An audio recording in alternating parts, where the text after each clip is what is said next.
I've always wanted to be a part of something special and entertain people in a way that I may have never had the chance to entertain you probably 20 years ago. So Descendants of Zombies really gave me a chance to meet more people than I ever thought that I would and create relatable content, which is something I've obviously enjoyed doing for a very long time. I've been able to touch the hearts of more people than ever before and relate to them in ways that I never imagined possible, but it was because you guys saw something special in this channel. You saw something special in every video that I would go on to create, videos that we really created together, because I've often reiterated how I would have never been able to do this or create something as special as what this channel became without all of you. Because you can sit here and talk about something as much as you want and as often as you want, but if you have no audience to appreciate the content that you're creating, that you're pumping out all the time, there really is no purpose, and your purpose is pretty much defeated. You guys are forever and always what's made Descendants of Zombies and covering it so special for me. And you guys have gone on to hold a very special place in my heart because of how much you've meant to things like this channel and how much you meant to the Worlds Collide Tour. Because I know you guys just wanted to go and you wanted to have the time of your life, and that's what I wanted to see from you guys. That's what I wanted to get from you guys. You guys didn't deserve to hear critics' opinions because critics' opinions never really did belong in our conversations. They never really belonged in any conversation to begin with because I really can't stand criticism. I've always had this issue with how critics have been made to feel and have made others feel. So when it came to posting reviews about Kylie Control, I thought about Kylie Control's passion, some of the things she liked, like Marvel superheroes. Many of you don't know this, but Kylie Control was a huge fan of Marvel. And one of her biggest dreams was always to be in a Marvel movie. So I began to think about how I was always a Spider-Man fan. He was one of my favorite superheroes that Stan Lee had created. And I will never, ever forget the day that Stan Lee passed away. My heart was broken. And I remembered being such a dedicated fan of Stan Lee and how he made true believers out of all of us. I will never forget the first time that I saw the first ever Spider-Man movie. That would have been all the way back in 2002. And I was so proud. You know, the first time I went to see Spider-Man, I was shut up because tickets were sold out. There wasn't a seat in the theater. And then I went back the next weekend. I drove 1 hour in between visits to the theater just to get a ticket to see The Amazing Spider-Man. And when I went in to see the first ever Amazing Spider-Man, I was really blown away. This was far from what Tom Holland is doing now for Spider-Man Brand New Day, which comes out in July. It was Tobey Maguire's version of Spider-Man. But I remember that weekend, it was a Saturday afternoon. I went in with my Spider-Man popcorn bag and my Spider-Man drink cup, a large Spider-Man drink cup. And I sat down and I saw Spider-Man come to life for the first time ever, for the first time in about 30 years at the time.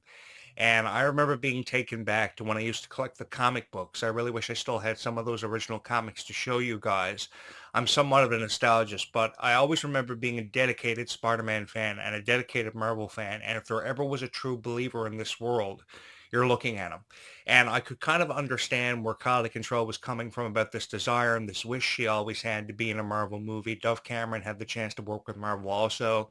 Some of your favorites have had the chance to work with Marvel many times, but Kylie Control is somebody who's still holding on to this dream. I also know that Meg Donnelly wanted to be in the DC Supergirl movie because she always was a fan of DC superheroes and Marvel superheroes. She was a big fan of Marvel, and I heard this story about how she was shut out of being Supergirl because it came down to herself and Millie Alcott. Of course, that movie came out yesterday.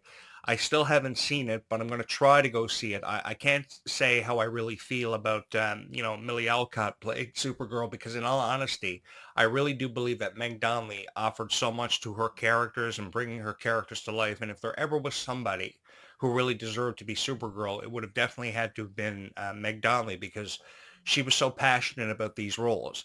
She recently joined a gym to try to get in shape and become stronger to, don these roles. And then when she was shut out, I remember how upset she was.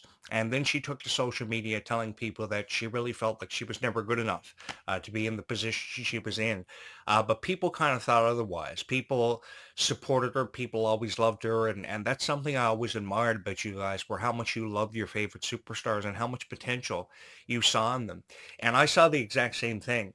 So when I saw Meg Donnelly being shut out of roles of Supergirl and those roles being given to Millie Alcott, and then I saw Millie Alcott doing interviews on the Tonight Show to promote Supergirl, which again came out yesterday, I thought to myself, it would have been so cool to see Meg Donnelly don this role because it would have been a defining role, a breakout role for her.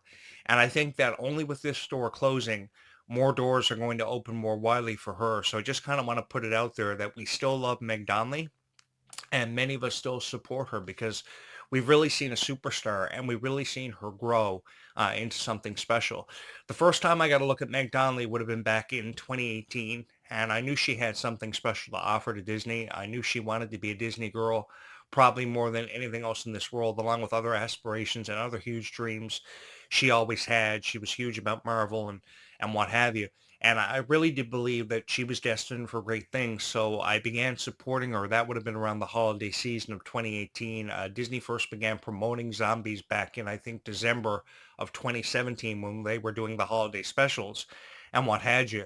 And at that time, I remember her being so excited to be this character in Zombies, of course, inspired by the original show that was supposed to have been Zombies and Cheerleaders that was canceled back in 2011 because it was supposed to premiere during the same era of Twilight and Teen Wolf. And for those of you who are young enough to remember what Twilight and Teen Wolf meant to a generation, it was pretty crazy. Those were pretty crazy times. And then Disney comes out with Zombies many years later after the fact, and Zombies really holds its own. And it was because of people like Milo Manheim and Meg Donnelly and what they offered to their characters, Ed and Addison. And now, it's really crazy to think that Zombies has come as far as what it has, but it has because all of us have believed in it.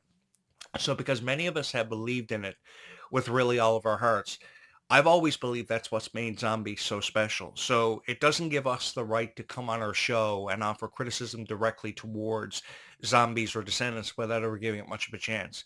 I know you're here because you love Descendants of Zombies. I know you're here because you love things like video games and you love playing Roblox and you love Harry Potter and you love creating Harry Potter lunches, which is something I really admire about you guys because you create your own often themed Descendants of Zombies YouTube channels where you upload your own content of you making your own original recipes. Some recipes you've inspired from the Harry Potter cookbooks. Harry Potter lunches is I believe what you call them.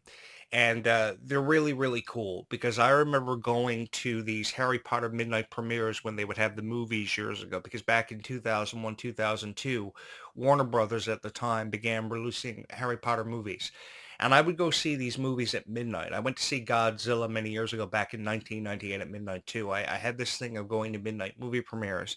And one of the midnight movie premieres I would always go to and make an effort to see was always Harry Potter because of the popularity of the book series. It sold millions of copies. It was nowhere near the success of R.L. Stein's Goosebumps series, which sold over 500 million copies, I do believe.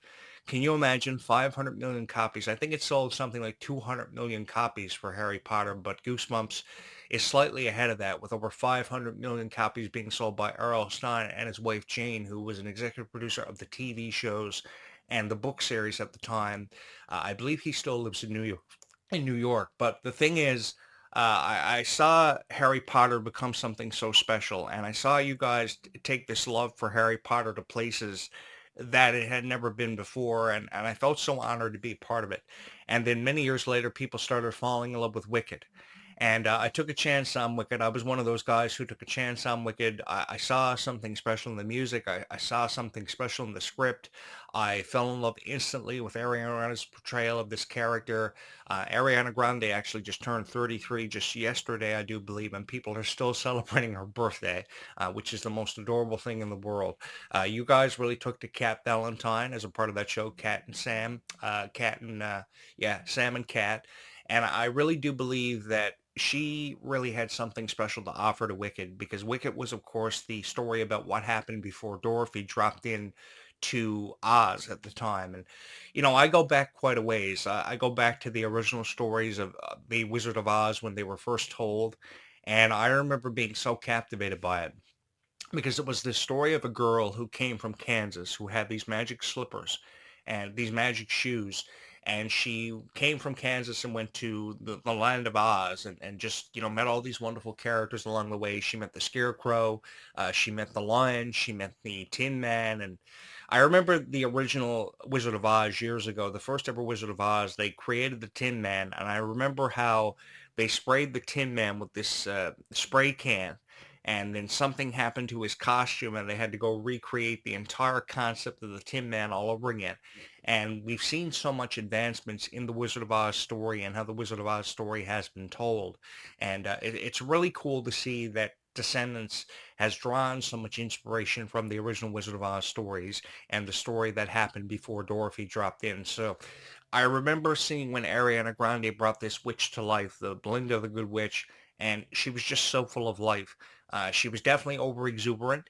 She was very appreciative of life and the moments that life often present us with. And I think many of us began to draw inspiration from people like Belinda the Good Witch, played by Ariana Grande, and then all of a sudden here comes Red, and Red has this very different, expectation to live up to, if anything, for Descendants character. And I think she really ran away with all of her hopes and her dreams because so many people emphatically chose Red as their favorite character. And I think it had everything to do with how she was just over exuberant. She was so appreciative of life, and she never really cared about what anybody thought about her. She never really tended to care how Wonderland, felt about her. She was really a rebel. And I think a lot of people saw a lot of themselves and a lot of their own moments in the character Red, and that's why they drew so much inspiration away from her. Because for the first time ever, when you saw Red, you thought of yourself, and the way you presented yourself was really kind of cool because you realized you didn't have to be anybody else other than yourself. I think we're faced with a lot of peer pressure. Many of us are going to school again in September. We're starting a brand new school year. And obviously there's a lot of pressure riding on our shoulders. We have to feel like we have to live up to a certain expectation when we really never had to. Because if as long as you have the same two or three friends that you had last year or the year before that or the year before that, they are what's called a constant in your life, and they serve as a constant reminder and a conscience about how everything is going to be okay. I had probably two or three really good friends when I went to high school, and I realized that those two or three really good friends that I had all the time were all I ever really needed. And the story about Ruby Rose Turner's character, Bridget, really was the exemplification of that because she only had one friend. Her name was Ella. And as hard as she tried to make more friends, she quickly realized the only friends she needed were Red, Chloe, and Bridget. And there was always something about seeing the four of them together working on the set of Descendants that I really appreciated because of just how much they valued friendship. And then we hear all this discussion about how Kylie and Malia are no longer friends and Ruby parted ways with the franchise, but I'm really hoping they still keep in contact because I remember how much that friendship between Kylie and Ruby was actually valued. For many of you who don't know this, they were friends ever since they were 9 years old, and they had the biggest dreams and aspirations of becoming involved in productions such as High School Musical, which eventually became Descendants because they watched Descendants when they were 9 years old. For me, I watched Descendants when I was 25 for the first time ever. And I remember how much of an impact Descendants would go on to have on my life. I wasn't creating Descendants videos at the time, but I drew so much inspiration and incentive from a group of people who loved Descendants so much. And that group of people came together and created something special, which became something much bigger. And it's always had a special place in my heart because that's what allows me to be able to sit here and talk about my passion for Marvel Comics, to talk about my passion for video games, and talk about how much I love Descendants because of all of you. Because I loved fairy tales and I wanted to believe in forever. I wanted to give it a chance more than anybody ever had. And I thought the coolest thing in the world was biting into a magic apple and falling into a deep sleep and then being awakened by true love's kiss. I think there are more people out there who would love to be given the chance and opportunity to really believe in this kind of thing. And if you give somebody out there, if you really can go out of your way to give somebody a reason to believe in biting into a magic apple, falling into a deep sleep, only to be awakened by true love's kiss, like a Sleeping Beauty kind of story, that's what makes your story so special. One of my favorite stories of all time was about Belle and Beast from Beauty and the Beast back in 1991 because of the appreciation they would go on to have for each other, even though they misunderstood each other at the beginning of the film. Halfway through it, at the 25-minute mark, the Beast was freaking out. He was tripping out. He was wanting to give Bella a more comfortable room. He wanted to have a meal with her. He just wanted to have the opportunity to get to know her and introduce himself to her so that he could win her heart. While it may have had something to do with the rose and the last pebble falling from the rose before the curse was broken, before the stroke of midnight or what have you, the thing was they learned to appreciate each other without ever winning each other's hearts because along the way, they realized they just wanted to spend the rest of their lives together. So then we think about Zed and Aniston's story. For forever, they were just meant to be together. And I think that zombie or not, they just learned to really appreciate each other in a way that was truly incredible. It really touched my heart, the story of Zed and Addison. It really reminded me of Bell and Beast's story from 1991. Bella, of course, Bell and Beast's story was one of the first VHSs I ever had in my life. And I remember watching it. It was part of my Disney Masterpiece collection years ago. And I thought such a beautiful story was told in just under 90 minutes. So when we compare it to The Rise of Red and how The Rise of Red may have received criticism because it was only a 90-minute movie, the same thing could have been said about Beauty and the Beast, but it never was. I know Beauty and the Beast received its fair share of criticism because of how the story was first told in the book and how the Beast treated Belle, and it was kind of unfair. But the thing was, the story was told very beautifully by Disney. At least Disney's version really shined through and gave so many of us something really special to believe and really hold on to. And I think by the time the last pebble fell from the rose, the Enchantress realized that, Beast made me really learn to understand himself and really understand and appreciate the things that he had around him, his friends, not only just his love for Belle, but his friends and just how much Belle meant to him. Because in that scene where he saved her from the wolves attacking him, the thing was, it was such an emotional scene because that was the moment I really do believe that they understood each other and they began to understand each other more and really love each other. He almost sacrificed himself in that scene with the wolves, and that was something I really appreciated about it was how Disney could take such a disastrous story that was often told very differently. I know the Little Mermaid story was told very differently also in the book, because if you read the book about Beauty and the Beast and the book about the Little Mermaid, their stories were very depressing. And what I could appreciate about Disney was how Disney could take these stories and just tell the most beautiful versions of them that you couldn't help but fall in love with. He did it for Beauty and the Beast. He did it for the Little Mermaid. And I really do believe that people took away the greater appreciation for it. And it was never up to a critic to tell you how to feel about Descendants of Zombies and the story of Zed and Addison. You just wanted to love it, and you just wanted more of it. And I think that when we saw the conclusion of Zombies 4, Dawn of the Vampires, many of us never wanted to say goodbye. We were never really ready to say goodbye. I myself was never really ready to say goodbye to Zed and Addison's story because I've often referred to them as the power couple of this generation. That's what made this generation so special, are stories like that and how these stories were told. And how stories like Red and Chloe's story was just based off friendship from the very beginning. It was never really focusing on true love because true love never really had anything to do with the Rise of Red first off. Now it does. So in the second chapter of The Rise of Red, which is going to become a trilogy, I hope at least it's going to become a trilogy. I have every reason to believe that it will eventually become a trilogy because there are people speculating on whether or not this is going to be a duology.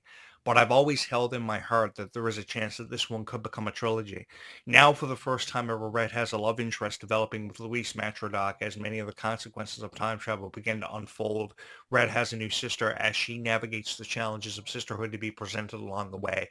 So we have so much to be excited about and probably more to be excited about than probably ever before or that we ever thought.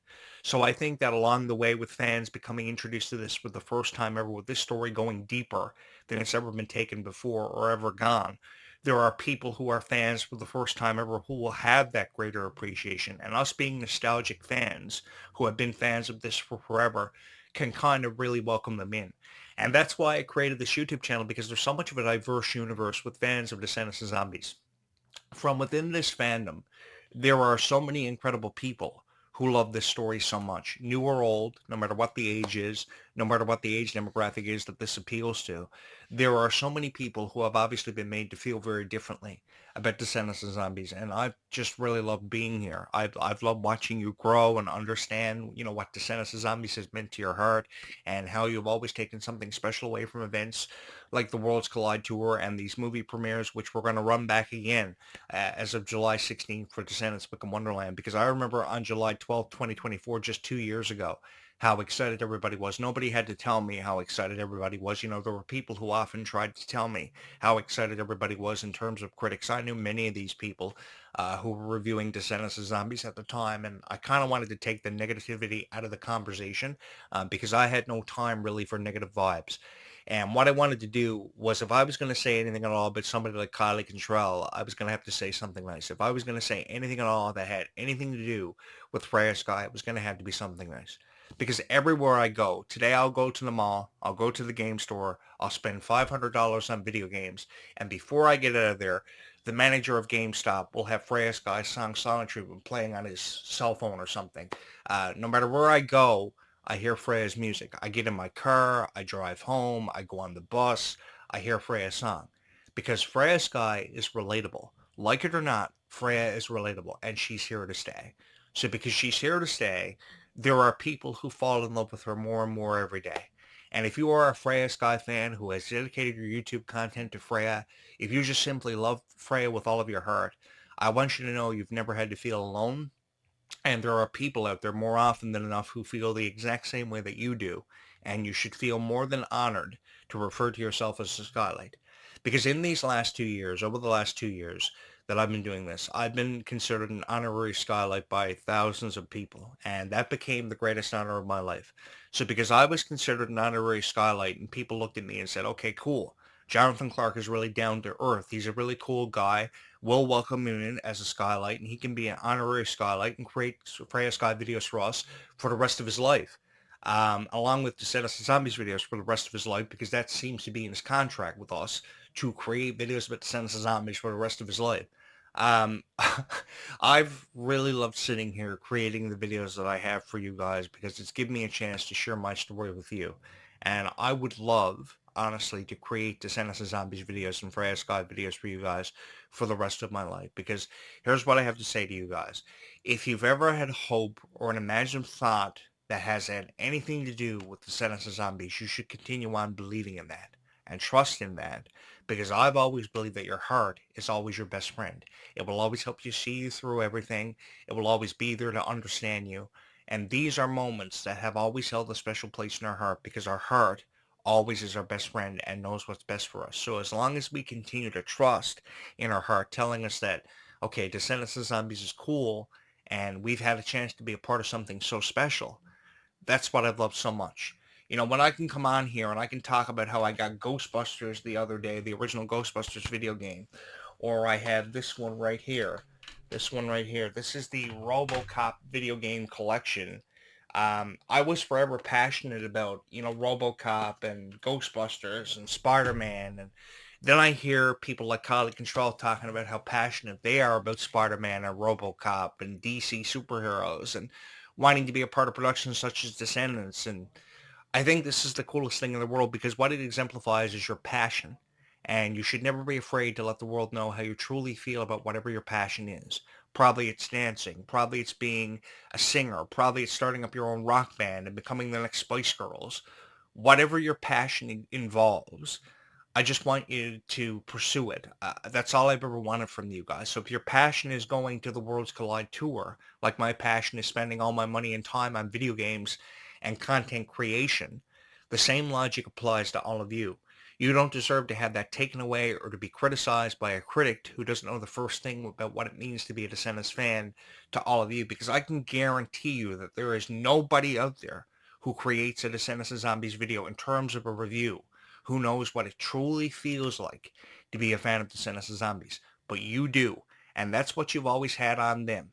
You've always proudly represented yourself as a fan of Descendants of Zombies, and you know what it feels like to be a part of this niche and to be considered a part of something special. And you've known more than I've ever known, and you always will know more than I've ever known or anybody else out there who's ever attempted to create a Descendants of Zombies video, because you know what's best, you know what the future has in store, and your predictions and your thoughts and your theories have always mattered to me.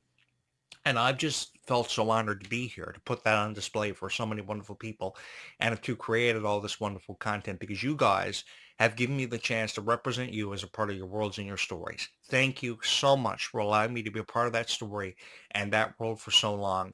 I can't say I've ever found a dingle hopper, which is Ariel's version of a fork. But just being a part of your world is something that I really, really loved and I really, really appreciated. Ariel, by the way, had one of the most beautiful personalities that a Disney princess could have ever had. And her dreams of being a part of the human world were something I always supported and loved so much. So I think I can support your dreams and your hopes for Descendants of Zombies and being a part of this world for a little while longer. And as we make our way into what seems to be a very unpredictable future, thank you so very much for allowing me to be a part of your world and your story because I've drawn so much inspiration from Disney's characters for the last 100 years. Disney princesses who I love so much that you see on display on my wall, nostalgic moments and characters there. I felt so proud to create this YouTube channel for you guys, and I've never felt so proud and honored to be considered a part of all of this. Thank you so very much for allowing me the honor and really achieving my dream of becoming a part of your worlds and your stories, which is something only you could have ever allowed and ever made happen for me. As we make our way towards the premiere of Descendants Wicked Wonderland, which will happen in just under 2 weeks on Disney Channel as of July 16th, and of course Disney Plus on July 17th. Thank you so very much for allowing me to be a part of your worlds and your stories and holding on to the belief that Descendants of Zombies was always something special and you yourself have the chance to be considered a part of that world and that story like you allowed me to be. Thank you so much from my heart to yours for always and forever believing in this YouTube channel, and always from my heart to yours, thank you so very much for always having watched these videos.